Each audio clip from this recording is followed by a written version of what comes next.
Hello students, आज हम बात करेंगे अनंत लंबाई के एक समान रूप से आवेशित तार के कारण किसी बिंदु पर वैद्युत क्षेत्र field due to an infinitely long straight uniformly charged wire.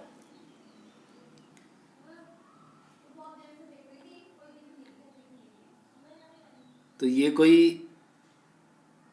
Charged wire है इनफाइनाइटी लेंथ का,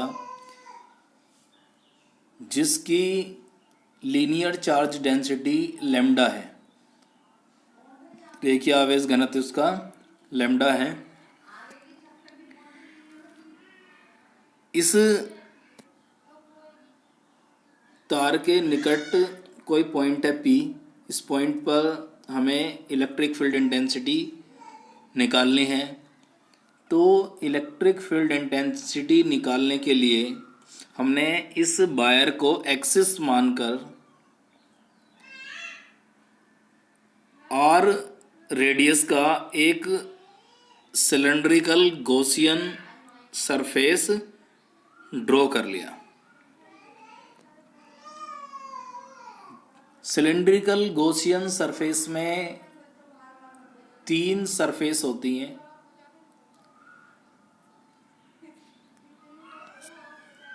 दो प्लेन सरफेस और एक ये कर्व्ड सरफेस। हम जानते हैं कि प्लस क्यू चार्ज के कारण किसी भी पॉइंट पर इलेक्ट्रिक फील्ड इंटेंसिटी जो होती है वो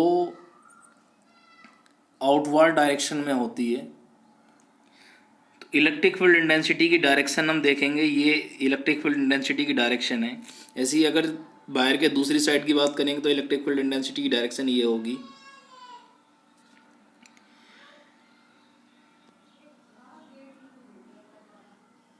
जो दोनों प्लेन सरफेसेस दी हुई हैं, ये सरफेसेस दी हुई हैं प्लेन, इस सरफेस पे हम देखेंगे कि जो एरिया वेक्टर की डायरेक्शन है वो इलेक्ट्रिक फील्ड की डायरेक्शन के परपेंडिकुलर है। ऐसी दूसरी सरफेस के लिए भी डीएस वेक्टर की डायरेक्शन इलेक्ट्रिक फील्ड की डायरेक्शन के परपेंडिकुलर है। अगर ई वेक्टर और डीएस वेक्टर परपेंडिकुलर होते हैं एक दूसरे के, तो उस सरफेस से कोई भी इलेक्ट्रिक फ्लक्स पास नहीं होता है। क्यों नहीं होता है? क्योंकि हम जानते हैं फाई इज इक्वल टू कितना होता है, ई डी ए या डी एस कोस थीटा। और अगर कोस थीटा की जगह 90 रखेंगे तो कोस 90 की वैल्यू 0 हो जाएगी, तो पूरी की पूरी टर्म क्या हो जाएगी, 0। तो प्लेन सरफेसेस के लिए यहाँ ई वेक्टर और डी एस वेक्टर परपेंडिकुलर हैं, इसलिए इनसे गुजरने वाला जो इलेक्ट्रिक फ्लक्स होगा वो 0 होगा। अर्थात पूरी गॉसियन सरफेस से गुजरने वाला इलेक्ट्रिक फ्लक्स निकालेंगे तो वो इलेक्ट्रिक फ्लक्स केवल ये जो कर्व्ड सरफेस है इससे गुजरने वाले फ्लक्स के बराबर होगा। तो कैसे निकालेंगे हम इस कर्व्ड सरफेस से निकलने वाला इलेक्ट्रिक फ्लक्स? कर्व्ड सरफेस के लिए हम देखेंगे, कर्व्ड सरफेस के लिए डीएस वेक्टर हमेशा सरफेस के परपेंडिकुलर होता है, तो डीएस वेक्टर की डायरेक्शन ये हो गई और ई की डायरेक्शन भी ये होगी, सेम डायरेक्शन है। तो हम निकालेंगे electric flux passing through Gaussian surface. Phi is equal to E dot D S एक स्मॉल एलिमेंट के लिए होता है, लेकिन पूरी सरफेस के लिए निकालने हैं तो हम इसका इंटीग्रेशन कर दिया। ई डॉट डी एस को लिख दिया हमने E D S cos theta, लेकिन थीटा की वैल्यू कितनी है कर्व्ड सरफेस के लिए, 0। तो कोस 0 की वैल्यू 1 रख दी, तो ये हमने बाहर लिख लिया, तो ये आ गया ई इंटीग्रेशन डी एस। अब इंटीग्रेशन डी एस क्या है, कर्व्ड सरफेस का एरिया, और सिलेंडर के कर्व्ड सरफेस का एरिया का फॉर्मूला होता है 2 पाई आर एल। एल जो है वो सिलेंडर की लेंथ है। अब हमने ये मान लिया कि जो ये सिलेंडर है इस सिलेंडर की एल लेंथ ये के अंदर जो चार्ज है, ये जो वायर है अंदर, इस वायर पर एल लेंथ पर चार्ज है क्यू। तो हम गॉस थ्योरम अप्लाई करेंगे। गॉस थ्योरम होती है phi equal to Q upon epsilon naught. Linear density हमें पता है लैम्डा दे रखी है, तो लैम्डा इक्वल टू होता है, हमने पहले पढ़ रखा है lambda equal to Q upon L. तो क्यू की वैल्यू होगी लैम्डा एल, तो हमने क्यू की वैल्यू पुट कर दी। फाई की वैल्यू हम रख लेंगे यहाँ से E into two pi R L lambda L upon epsilon naught, L से एल कैंसिल, तो ई की वैल्यू हमने यहाँ से निकाली, E is equal to 1/2 pi epsilon naught lambda upon R आ गया। अगर हम इसे वेक्टर फॉर्म में लिखें तो E vector is equal to 1/2 pi epsilon naught lambda upon R N cap, जहाँ एन कैप जो है वो यूनिट वेक्टर है जो इलेक्ट्रिक फील्ड की डायरेक्शन को रिप्रेजेंट करता है।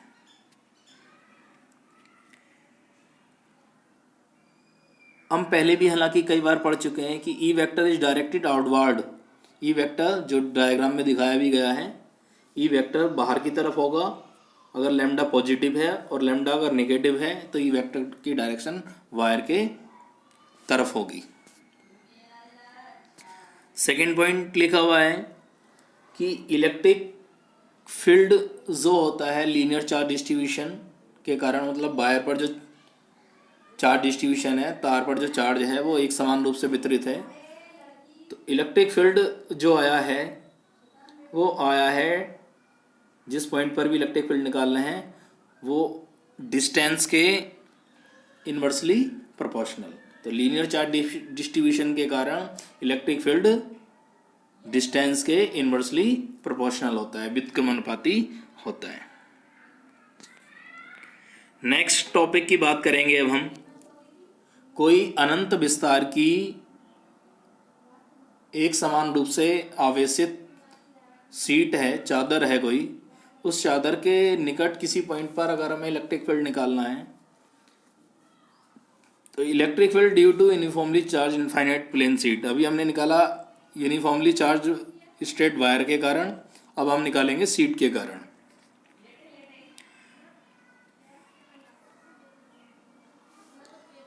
तो ये कोई सीट है जिसकी सरफेस चार्ज डेंसिटी पृष्ठ आवेश घनत्व सिग्मा है, सिग्मा है। इस चार्ज के कारण ये कोई पॉइंट है, इस पॉइंट पर हमें इलेक्ट्रिक फील्ड इंटेंसिटी निकालनी है। तो इस पॉइंट पर इलेक्ट्रिक फील्ड इंटेंसिटी निकालने के लिए हमने इस पॉइंट से गुजरता हुआ और इस सीट के आर पार एक गॉसियन सरफेस इमेजिन किया जिसका क्रॉस सेक्शनल एरिया ए है। जैसा कि आपको बताया जा चुका है, गॉसियन सिलेंड्रिकल सरफेस में 3 सरफेस होती हैं। एक ये सरफेस हो गई S1, एक ये सरफेस हो गई S2 और एक ये कर्व्ड सरफेस। इस डायग्राम में हम देखेंगे कि प्लस चार्ज है, तो प्लस चार्ज के कारण प्लेन सरफेस के किसी भी पॉइंट पर इलेक्ट्रिक फील्ड आउटवर्ड डायरेक्शन में है। इधर देखेंगे तो ये आउटवर्ड डायरेक्शन में है। ds वेक्टर प्लेन सरफेस के लिए भी परपेंडिकुलर डायरेक्शन में होता है सरफेस के, तो ये ds वेक्टर भी उसी डायरेक्शन में हो गया। लेकिन ये जो कर्व्ड सरफेस है, कर्व्ड सरफेस के किसी भी पॉइंट पर हम देखें ds वेक्टर की डायरेक्शन होगी ये, लेकिन इलेक्ट्रिक फील्ड की डायरेक्शन तो यही रहनी है। तो एंगल हो गया 90। इसका मतलब यह है कि कर्व्ड सिलेंड्रिकल सरफेस से कोई भी इलेक्ट्रिक फ्लक्स पास नहीं होगा। तो हम टोटल गॉसियन सरफेस से पास होने वाला इलेक्ट्रिक फ्लक्स निकालेंगे। तो S1 प्लेन सरफेस से और S2 प्लेन सरफेस से पास होने वाला इलेक्ट्रिक फ्लक्स ही टोटल सरफेस से पास होने वाला इलेक्ट्रिक फ्लक्स होगा। तो हम निकालते हैं दोनों सरफेस से पास होने वाला इलेक्ट्रिक फ्लक्स।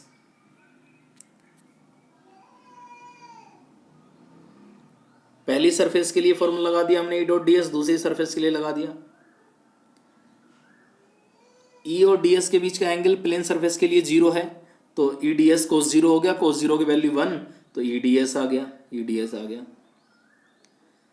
अब हमने E बाहर ले लिया तो समाकलन ds बचा। ds क्या है? प्लेन सरफेस का एरिया, और प्लेन सरफेस का एरिया कितना है? a।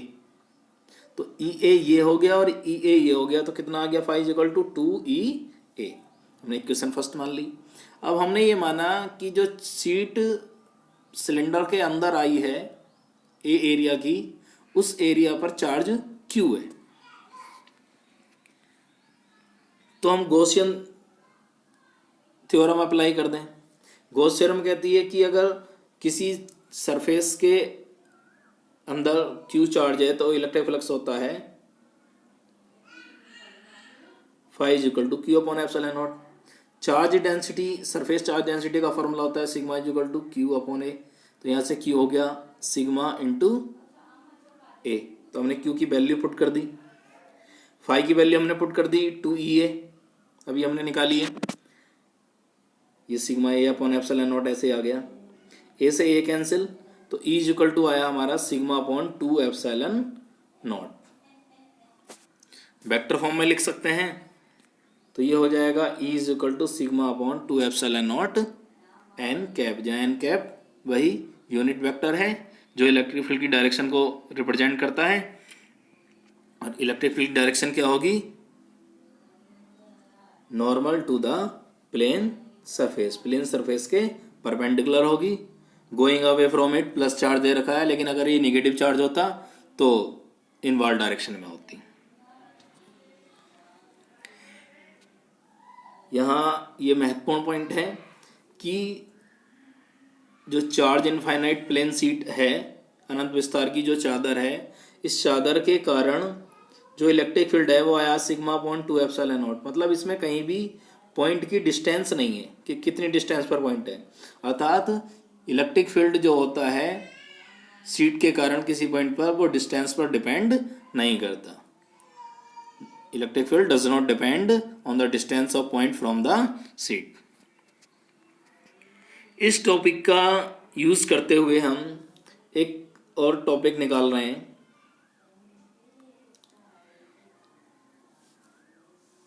Electric field due to 2 parallel charge sheet, 2 charge sheet हैं और पैरेलल रखी हैं, उनके कारण प्लेटों जो चार सीट हैं उनके बीच में अगर कोई पॉइंट है उस पर इलेक्ट्रिक फील्ड, या बाहर कोई पॉइंट है तो उस पर इलेक्ट्रिक फील्ड कितना होगा, ये निकालना है।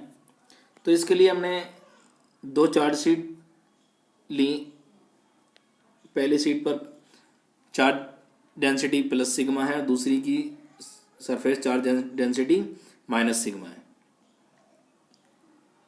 सीट के बीच जो जगह है वहाँ कोई भी पॉइंट है, हमने P1 ले लिया। अब P1 पर चाहे तो हम पहली सीट के कारण निकालें चाहे दूसरी सीट के कारण निकालें, हम अभी निकाल चुके हैं कि इलेक्ट्रिक फील्ड जो होता है किसी भी सीट के कारण वो होता है E is equal to sigma upon 2 epsilon naught. तो पहली प्लेट के कारण भी सिग्मा अपॉन 2 एप्सिलॉन नॉट होगा P1 पर इलेक्ट्रिक फील्ड, और दूसरी प्लेट के कारण भी। ऐसे P2 पर भी निकालें तो भी पहली प्लेट के कारण electric field sigma upon 2 epsilon not और दूसरी प्लेट के कारण भी सिग्मा अपॉन 2 एप्सिलॉन नॉट। लेकिन डायरेक्शन यहाँ मायने रखती है। देखें, अगर हम P1 पॉइंट पर प्लस वाली सीट के कारण इलेक्ट्रिक फील्ड निकालें तो प्लस के कारण इलेक्ट्रिक फील्ड की डायरेक्शन होती है आउटवर्ड डायरेक्शन में, चार्ज से दूर की ओर। तो चार्ज ये है, चार्ज से दूर की ओर, तो P1 पर डायरेक्शन होगी E1 की। लेकिन माइनस के तरफ होती है डायरेक्शन, तो माइनस चार्ज के कारण इंटेंसिटी है E2। तो इंटेंसिटी E2 किधर होगी? चार्ज की तरफ तीर का निशान आना चाहिए, तो चार्ज की तरफ हमने लगा दिया तीर का निशान। देखेंगे पहली प्लेट के कारण और दूसरी सीट के, दोनों सीट के कारण इलेक्ट्रिक इंटेंसिटी सेम डायरेक्शन में है, तो जो रिजल्टेंट इंटेंसिटी होगी पॉइंट P1 पर वो हो जाएगी E is equal to E1 plus E2। E1 की वैल्यू हमने पुट की, E2 की वैल्यू पुट की, तो सीट के बीच किसी भी पॉइंट पर फील्ड इंटेंसिटी आई हमारी सिग्मा अपॉन एप्सिलॉन नॉट। लेकिन अगर ये पॉइंट बाहर है, ये जो पॉइंट है ये अगर बाहर है, ये P2 पॉइंट है, यहाँ प्लस क्यू चार्ज के कारण इंटेंसिटी देखेंगे E1 आउटसाइड डायरेक्शन में होनी चाहिए, और माइनस क्यू चार्ज के कारण चार्ज की तरफ आना चाहिए, तीर का निशान चार्ज की तरफ लगा दिया। तो यहाँ देखेंगे E1 और E2 अपोजिट डायरेक्शन में है, तो बाहर वाले पॉइंट पर रिजल्टेंट इंटेंसिटी हो जाएगी E is equal to E1 minus E2। E1 की value sigma upon 2 epsilon naught, E2 की वैल्यू भी सिग्मा अपॉन 2 एप्सिलॉन नॉट, तो इससे ये कैंसिल, तो इलेक्ट्रिकल इंटेंसिटी कितनी हो गई? 0। Thank you.